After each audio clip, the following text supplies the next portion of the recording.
queridos estudiantes. Damos inicio a este primer encuentro de manera sincrónica, donde vamos a estar conectados con la primera clase relacionada con la materia de Derecho Civil, Contratos y Garantías del periodo 2022-3. En convenio entre el Instituto de Estudios Superiores de Investigación y Posgrado y la Universidad de Falcón. Estaremos dando inicio a esta materia. Las acompaña por aquí la profesora Mayra Alejandra Maldonado. Vamos a iniciar nuestra clase. La idea es que se conecten, que puedan estar en clase de manera simultánea para poder hacer los enlaces pertinentes y obviamente pues poder hacerlo más dinámico y que no sea solamente impartir conocimiento, sino que sea una retroalimentación de los temas que se van tratando, que se van pautando en la clase. Como le he dicho anteriormente, dentro de la materia de Derecho Civil tenemos una serie de pasos o de prelaciones que debemos ir alcanzando para poder seguir a la siguiente materia.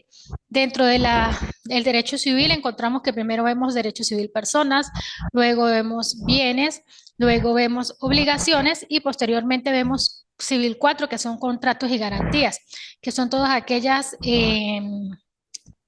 todo lo relacionado con la materia contractual en Venezuela y que viene precisamente a resguardar todo lo que es la parte patrimonial de nuestros derechos. Vamos a dar inicio, voy a compartir algunas láminas con ustedes para ir mostrando la dinámica de la clase. Bueno, damos inicio. Dentro de la planificación de la materia de Derecho Civil Contratos tenemos la unidad 1, que es la que nos especifica inicialmente que es un contrato, que es una convención entre dos o más personas para arreglar, contratar o un tema específico. Lo encontramos en el 1133 de nuestro Código Civil. Lo que es el contrato y la importancia del contrato dentro del derecho, el dinamismo de lo que es el contrato. Vamos a hablar acerca también de lo que son los tipos de contratos y la distinción entre contrato y convención. Vamos a iniciar con lo que es la materia contratos. Ya les dije que era una convención entre dos o más personas para constituir, reglar, transmitir, modificar o extinguir entre ellas un vínculo jurídico. Cuando nosotros firmamos o creamos o enlacemos, redactamos un contrato es precisamente para o transmitir o modificar o crear o extinguir un vínculo jurídico. ¿Sí? Dentro del contrato existe algo fundamental dentro de toda contratación que es el acuerdo jurídico de las voluntades. O sea, debemos estar de acuerdo en lo que estamos pactando para poder exigir el cumplimiento de una cosa determinada. Entre las características del contrato tenemos que es una convención entre dos o más personas que regula las relaciones o vínculos jurídicos de carácter patrimonial, o sea, susceptibles de interés pecuniario. ¿Qué es el patrimonio? Son todas aquellas cosas que posee obligaciones, tanto activos como pasivos, que posee una persona, que entran a formar parte de su patrimonio, de su acervo patrimonial. El patrimonio está íntimamente relacionado con la parte económica, susceptible de valoración económica, y que produce efectos obligatorios para todas las partes. Es una fuente de obligación. A través del contrato, nosotros obligamos a la otra parte a responder por aquello en lo cual se comprometió, por aquello en lo cual pactó. Entre la evolución histórica de la noción de contrato, tenemos que en Roma era un acuerdo de voluntades dirigido a crear obligaciones civilmente exigibles y estaba siempre protegida por una acción que le atribuía una plena eficacia jurídica. Entre la clasificación de los contratos, porque hay muchos tipos de contratos, podemos ver que existen aquellas en las que surgen obligaciones para una o ambas partes del contrato, que serían los contratos unilaterales, que como su palabra lo indica, es de una sola persona, o los contratos bilaterales, que corresponde a dos personas. Según el fin perseguido por las partes a contratar, tenemos entre el carácter de los unilaterales y los bilaterales, tenemos que son contratos preparatorios para que produzca efectos obligatorios exclusivamente para las partes o también los produzca para terceros que no lo hayan convenido. Pueden ser contratos individuales o pueden ser contratos colectivos. Según el fin perseguido por las partes al contratar, serán los contratos onerosos y los contratos gratuitos. Según la duración de la enajenación de las prestaciones, están los de cumplimiento instantáneo y los de cumplimiento sucesivo. Los instantáneos, como su palabra lo indica, que deben cumplirse en el mismo momento, y los de sustrato sucesivo, complemento sucesivo, es que llevan un tiempo prolongado para poderse cumplir. Dice, por la razón de la expresión de la causa del contrato. Están los contratos causados y los contratos abstractos. Según el modo, según la determinación de las prestaciones de algunas de las partes o no, o de un hecho causal. Tenemos los contratos conmutativos y los contratos aleatorios. Según las normas legales que lo regulan, están los contratos nominados y están los contratos innominados. Según su modo de perfeccionamiento, están los contratos consensuales y están los contratos reales, y de igual modo los solemnes. Solemne, como su palabra lo indica, que necesita una solemnidad para poderse, por lo menos las capitulaciones matrimoniales son contratos solemnes. Y los contratos de adhesión. Aquí vemos más o menos una clásica clasificación de los contratos. Diferencia entre un contrato y una convención. Disculpe, profesora, una inquietud para ir Dime. abordando el tema. La parte de los contratos solemnes necesariamente registra, ¿es obligatorio registrarlo o se puede hacer privado? No, los contratos solemnes son uno de los contratos que entran dentro de las áreas de los contratos privados, de los contratos públicos, o sea, debe tener, como su palabra lo indica, una solemnidad, o sea, debe alguien dar fe pública. Ah, perfecto, registrado notariado, ¿sí? Ajá, sí, señora. Ah, muchas gracias. No, aquí estamos. Ajá, seguimos con qué es. El artículo que inicialmente nos habla de contrato del 1133 del Código Civil. Cuando nos vamos a referir al contrato, nos vamos al Código Civil, y cuando vamos en términos de demanda a exigir un cumplimiento, pues obviamente tomamos en cuenta lo que es el CPC, el Código de Procedimiento Civil. Aquí tenemos otra clasificación, que entre los unilaterales y los bilaterales tenemos los perfectos y los imperfectos. Allí hay una diferencia, que generan obligaciones principales y correlativas, y los imperfectos son los unilaterales en ocasiones cuando se crea una obligación para el acreedor. A título oneroso, a título gratuito aquí. Solemne, requiere de forma para su validez, o sea, para que tenga forma debe hacerse de manera solemne, o sea, darle legalidad, fe pública. Y los no solemnes, la forma no es vinculante. Y tenemos la existencia de los principales y los accesorios. Pueden hacer un contrato principal, y de ese contrato usted puede hacer un contrato accesorio o ampliar un contrato. Por decir algo, tú tienes un contrato de arrendamiento, usted puede hacerle una cesión a ese contrato y ampliarlo sin necesidad de hacer un nuevo contrato. Y los nominados y los innominados. Quería irme aquí en esta clasificación porque luego tengo que ir otra vez a 3. Dice, ¿cómo nacen y concluyen? Están los de ejecución instantánea y los de trato sucesivo. Es que en este cuadro aparecen unos que no aparecen en el otro. Entre su perfeccionamiento están los reales, donde se debe materializar la entrega de la cosa, y entre los consensuales debe haber un consentimiento. Debe haber la voluntad de las partes, debe tener un objeto, si no puede hacer un contrato, primero, si no hay voluntad. Segundo, si no puede estar constreñido u obligado a cumplir. Debe ser de manera libre, sin adhesión, y debe tener objeto, consentimiento y causa.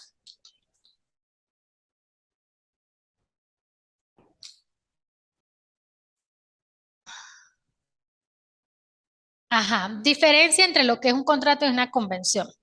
El contrato es el consentimiento entre dos o más partes involucradas que deben marcarse legalmente para concretarse. Y el convenio es el acuerdo entre las partes respecto a un tema en un contexto que no requiere legalidad.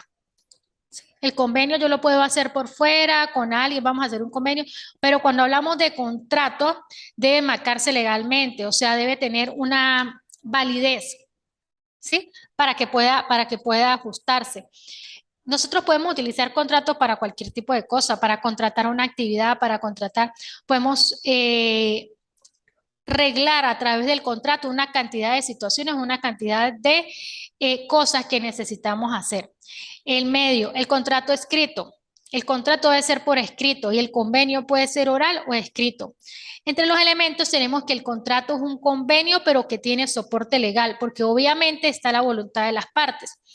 Y en el convenio solamente está la oferta y la aceptación. Entre la legalidad, el contrato es vinculante y se encuentra sujeto a la legislación. O sea, usted puede demandar el cumplimiento de un contrato de manera civil y el convenio no crea ningún tipo de compromiso legal. En el contexto, el contrato generalmente se realiza en los negocios y en el ambiente laboral. Y el convenio se puede dar en un contexto social o familiar o educacional. Vamos a hacer un convenio entre nosotros como estudiantes para poder ver la materia de tal manera, o vamos a hacer un convenio para ver las clases los sábados, un ejemplo. Eso es un convenio. Pero la validez del contrato es precisamente esa solemnidad que se le da. Esa es la característica y la validez del contrato y la diferencia entre el contrato y la convención. También existen unos casos específicos que tienen que ver con la parte de la capacidad. La incapacidad de goce. Los incapaces para suceder por testamento, o sea, para recibir una herencia por testamento. Los incapaces para recibir por testamento y por donación. La incapacidad en el caso del tutor o protutor cuando se requiera. La incapacidad de obrar, todo ese tipo de incapacidades de negociar, incapacidad delictual o incapacidad de protección e incapacidad de defensa social.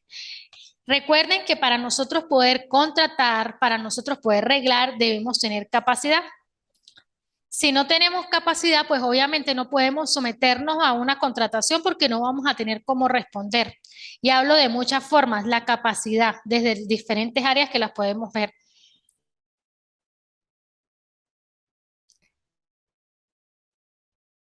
Y dentro de los términos de capacidad, pues ya hay unos procedimientos de manera civil para poder generar esos efectos de incapacidad. Esto ya lo vimos. Ajá.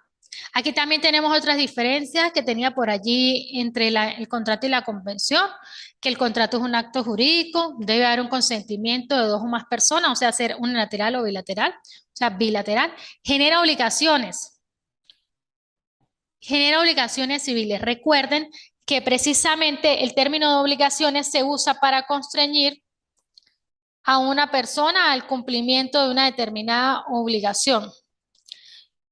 Yo contrato para que realicen una obra en una plaza, supongamos para el arreglo de una plaza. El acuerdo está entre que yo pago una cantidad de dinero para que me entreguen la plaza en determinado tiempo. Al paso del tiempo, cuando la persona debe entregar la obra, esta obra no está terminada. Entonces, ¿qué hago? Yo, a través de esa obligación, a través de ese contrato, exijo las indemnizaciones por el incumplimiento de ese contrato y accedo para hacer un cumplimiento forzoso del mismo a través de los órganos jurisdiccionales, a través de los tribunales para el cumplimiento de ese contrato. En el pacto o convenio son acuerdos y genera esas obligaciones sin esa causa y obligaciones por su naturaleza. O sea, esa es la diferencia entre el contrato, entre el convenio o la convención. Hay tres elementos fundamentales que se deben tomar en cuenta a la hora de hacer un contrato. Capacidad, que la persona no sea incapaz, que haya consentimiento, o sea, que la persona esté de acuerdo, que exista un objeto. Usted no puede contratar por algo que no existe o por algo que no es cierto. Debe existir el objeto. ¿Cuál es el objeto para el cual se realiza? Y una causa. Esos son los elementos esenciales para la consecución de un contrato. Entre los naturales está la condición. ¿Cuáles son las condiciones que se van a establecer en ese contrato? ¿Cómo se va a cumplir?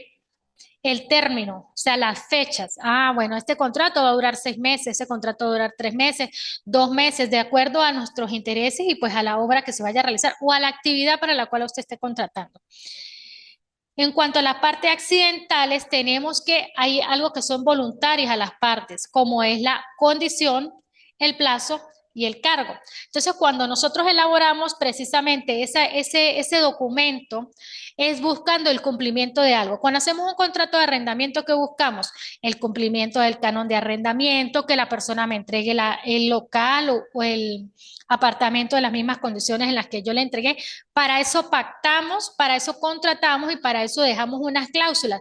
El alquiler se pagará de tal modo, en tal cantidad de dinero. Para eso hacemos ese...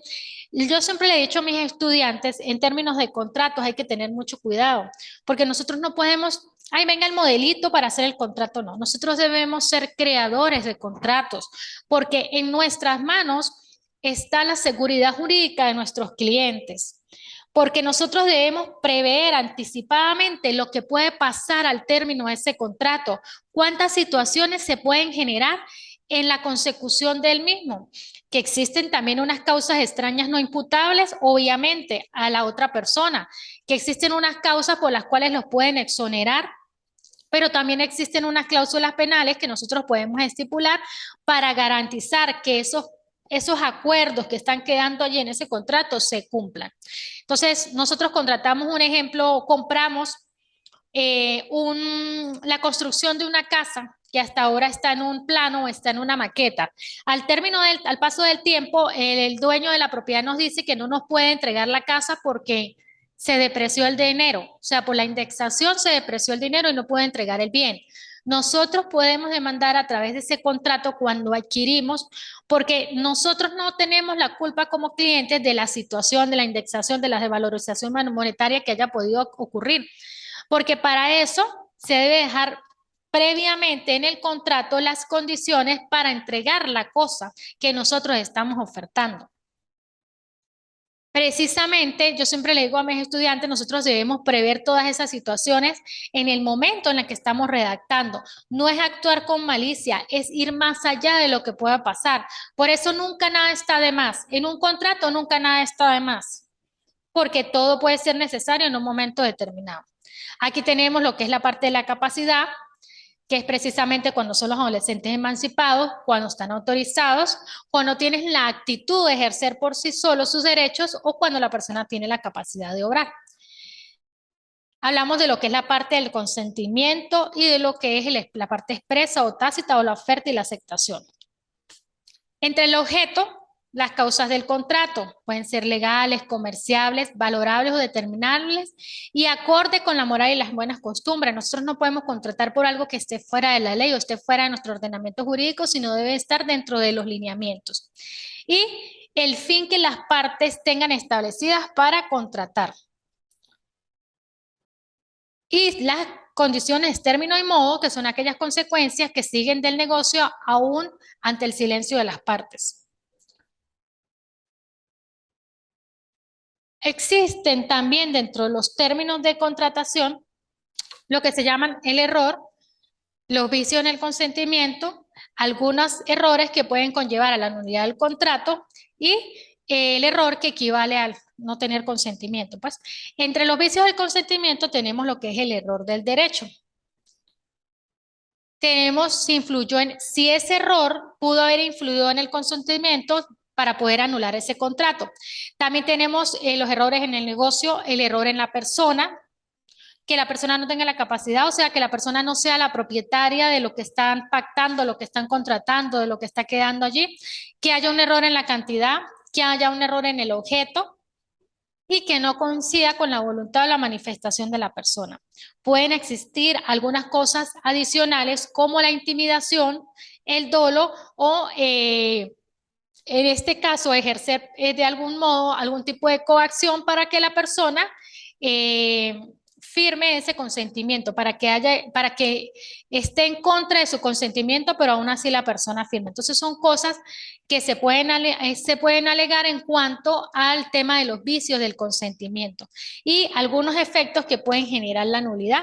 Recordemos que cuando las cosas no se hacen como deben hacer, pues se pueden incurrir en actos de nulidad que están perfectamente dentro de todo el índole jurídico. Entre las estipulaciones nulas por el objeto ilícito, se acuerda lo que es la voluntad de las partes, pero en un contrato de carácter privado debe encontrarse supeditado al contenido de la ley.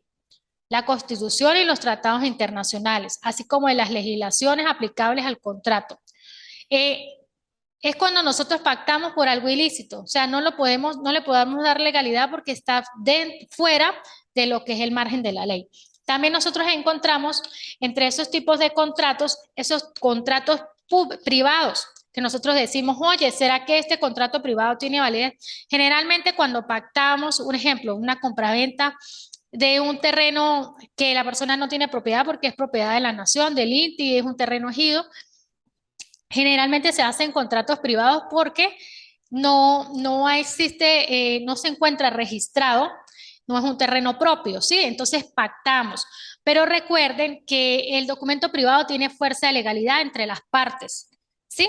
Hay fuerza de legalidad entre las partes, pero dentro de lo que cabe nosotros tenemos que tratar de pactar eh, a través de contratos solemnes, contratos que estén registrados, que estén notariados para darle esa validez.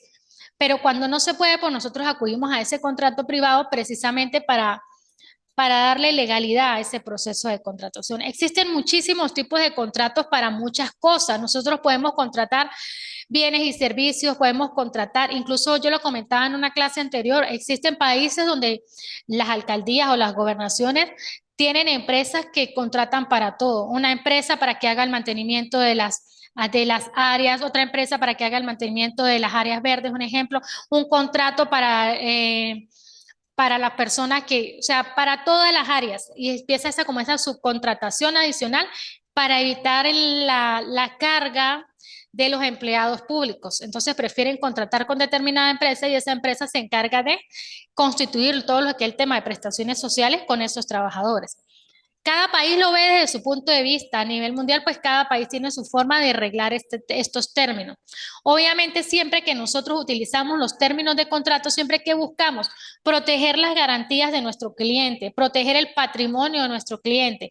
Por eso nosotros debemos, cada vez que querramos pactar, colocar todo lo necesario, que no se escape nada, que todo quede allí pactado, que todo quede aquí establecido. A veces las personas dicen, no, pero es que ellos son cercanos a mí, pero es mejor que las cosas queden por escrito, queden pactadas y queden ajustadas a derecho. Entre los elementos accidentales tenemos lo que es los sujetos al consentimiento de las partes. También existen condiciones. A veces esas condiciones se pueden dar a través de plazos. Voy a comprar una casa, pero la voy a pagar en 5 partes. Cada parte tiene una fecha de pago y voy a establecer una cláusula penal en caso de incumplimiento de esas partes. Pueden haber condiciones, puedo establecer condiciones, si se da el negocio, si no se da el negocio, me retribuye un porcentaje del dinero que yo invertí, de las arras que yo di. Es una cantidad de situaciones que debemos prever en el momento de la consecución del contrato. Yo siempre lo he dicho, yo tuve en una oportunidad un caso de unas personas que habían comprado. Bueno, el cliente mío había vendido una casa en el área de frontera. Él le vendió la casa a una persona que no tenía documentos venezolanos. La casa obviamente estaba registrada, tenía todo su... Ellos pactaron a través de una notaría en Cúcuta. Ellos pactaron la venta de la casa, mi cliente venezolano con su cliente extranjero, y ellos pactaron a través de una notaría en Cúcuta. Ese pacto, en ese convenio, en ese contrato, ellos establecieron unas cláusulas, unos pactos y establecieron una cláusula penal, unas formas de pago. Ese cliente nunca le terminó de pagar, solo le pagó una parte, él tomó posesión de la casa y posteriormente, pues obviamente no quería salir de la casa, tampoco quería terminar de pagar. Ahí existe una situación. La primera situación es que la persona extranjera no tenía la capacidad para comprar. Primero porque no tiene documentos venezolanos, ni tiene una visa, ni tiene ningún documento que acredite que él se encuentra legalmente. Segundo, pues existe una, una norma que no permite a los extranjeros comprar bienes en ciertas áreas de la zona limítrofe. Precisamente, bueno, por el tema de hace muchos años se escuchaba el tema del enriquecimiento ilícito y del lavado y de todas estas aquellas cosas, entonces no les permiten comprar bienes inmuebles en la jurisdicción de frontera. Entonces este señor me decía, ajá, ¿cómo hace la otra parte para reclamar? Primero, pactaron en otro país. sobre un bien que está ubicado en el territorio venezolano. Segundo, ellos sí establecieron unos plazos y unas formas de pago que no se cumplieron. Pero en esa cláusula penal se establecía que si la otra persona no cancelaba en la totalidad en las fechas establecidas, perdía todo el dinero que había dado. Pero lo más cumbre es que él pactó sin él ni siquiera saber que él no podía comprar un bien ahí en la zona de frontera, porque no tenía la cualidad, no tenía la cualidad para poder ser propietario de ese bien. Entonces nosotros tenemos también que orientar a nuestros clientes en cuanto a estas áreas y revisar exactamente para qué queremos el contrato, cómo lo queremos y establecer esas cláusulas necesarias para nosotros ir mucho más allá de lo que es el simple contrato, el simple modelo de contrato. Por eso yo cuando les pido, hay una actividad donde van a tener que hacer unos modelos de contrato. No es solamente copiar y pegar el contrato, es ver qué puedo colocar más allá, porque yo soy el que protejo los intereses de mi cliente. En mis manos está en los intereses de mi cliente. Entonces aquí tenemos la parte de la diversas clases de aceptación. Tenemos cuando el sentido literal de los términos de un contrato parezca contrario a la intención común de las partes, debe atenderse a la última. Esto tiene que ver con la intención. Se interpreta por lo que es una costumbre en el país. Una cláusula se debe interpretar por las otras contenidas en el contrato. Existen cláusulas que a veces no quedan claras. Yusmila, cuéntanos. Profesora, disculpe, con la parte de los contratos, ahorita con los costos arancelarios que hay en el Sarén, yo puedo simplificar solamente mencionando articulado o debo cumplir como se hacía anteriormente, que a veces se especifica y hace más largo un contrato. ¿Cómo? No te escuché bien. Que con los costos de Pero, Sarén, sí, altísimos. Ajá. ajá, con los costos de Sarén, uno trata de simplificar.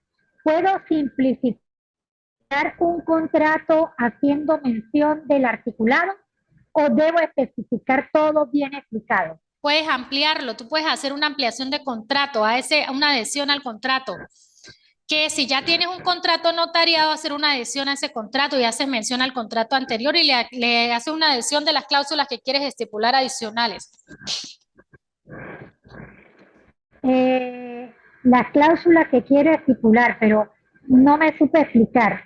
Por ejemplo, en las cláusulas penales puedo hacer mención sin necesidad de explicarla al artículo y de repente al literal Sí, o al señora, numeral claro, al artículo, porque para eso cuando en el momento que tú vayas a demandar, obviamente se va a hacer a través de un tribunal si tú vas a demandar un incumplimiento por costas o pago de cantidades de dinero, obviamente hacer mención al artículo, basado en el artículo tal. Perfecto, perfecto, gracias. Sí, y además yo ahorita estaba precisamente revisando en cuanto a los nuevos parámetros, en cuanto a los términos de, por lo menos en los contratos de arrendamiento, ya existe, tengo por ahí una sentencia que nos habla en cuanto a la contratación, si debemos contratar en moneda extranjera o en bolívares. Les voy a pasar la sentencia para que ustedes la tengan presente en cuanto a la forma de utilizar las monedas extranjeras en el país, cómo hacemos ese proceso de contratación. Hay notarías donde ya reciben los documentos con las estipulaciones de moneda extranjera que nos sirve como de baremo para mantener el ingreso, ¿no? Supongamos que es por arrendamiento de un local comercial. Nosotros pactamos en dólares para mantener ¿qué? Para mantener el ingreso de nuestro cliente, porque si lo hacemos en bolívares se puede depreciar la moneda, viene la indexación y la persona pierde esa capacidad de ingreso que tiene en ese momento. Pero lo más importante es eso, proteger eso.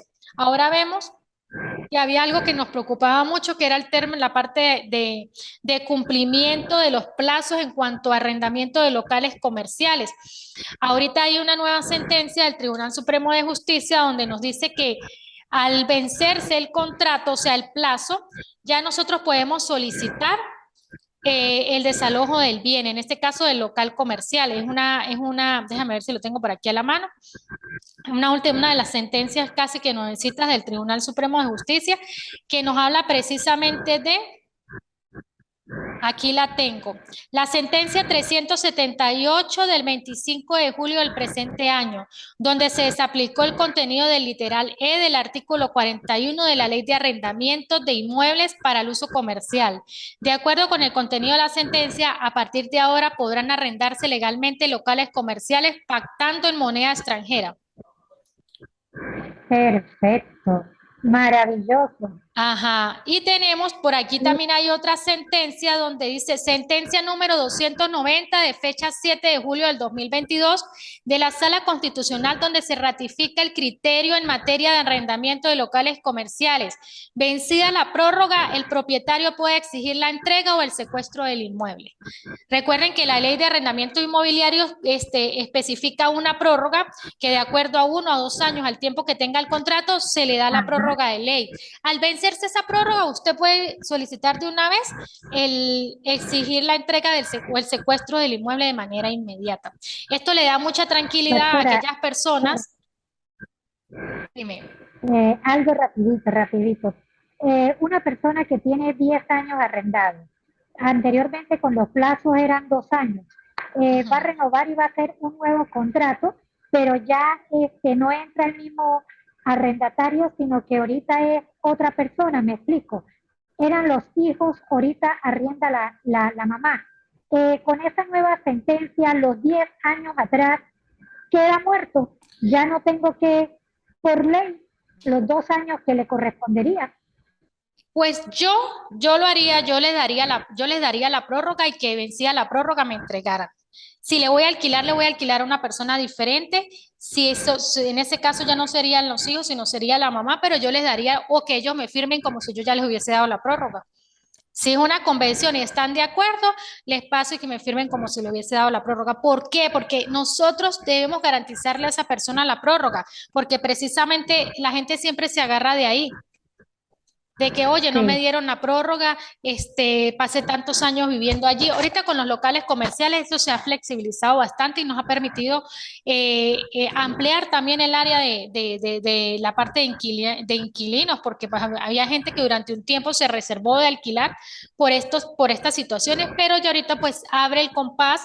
Precisamente vino también el decreto de emergencia cuando el COVID, que hizo que más de uno se agarrara de eso para ajá. poder pasar tiempo y no pagarle el alquiler como debía ser. Pues obviamente hubo una emergencia, una paralización en el tema económico, pero ya ese decreto, pues ya en estos momentos ya no están, no se ha renovado el decreto, quiere decir que ya dejó de tener Ajá.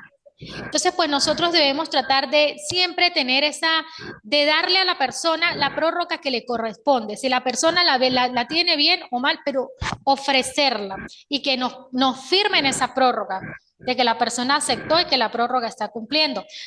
Existen una serie de cosas y bueno, en cuanto a los alquileres de casas de habitación, pues ya eso es otra cosa diferente, pues ya recordamos que esos criterios han estado muy así quietos, como que no se han tocado, pero con esa nueva sentencia de lo que tiene que ver con el tema de la especificación en moneda extranjera, pues da mucha tranquilidad a la persona que está alquilando. Ustedes pueden pactar en moneda extranjera y al mismo tiempo pueden colocar la conversión o el equivalente en bolívares a la tasa del Banco Central de Venezuela, que se fije para el momento para no convenir solo en un tipo de moneda.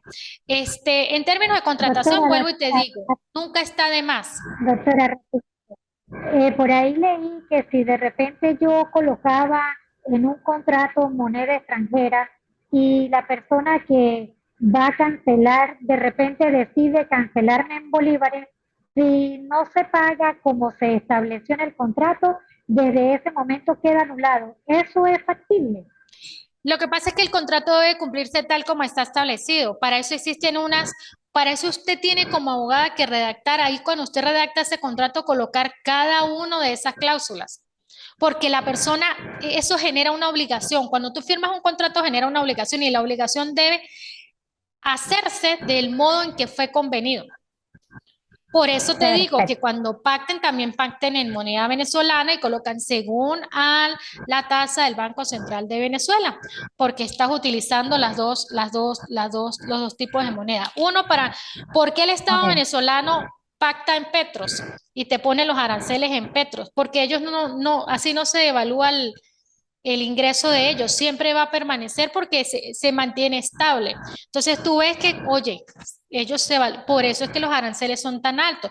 Precisamente ellos mantienen la estabilidad de la moneda a través de esa cuenta de medida o punta de medida que es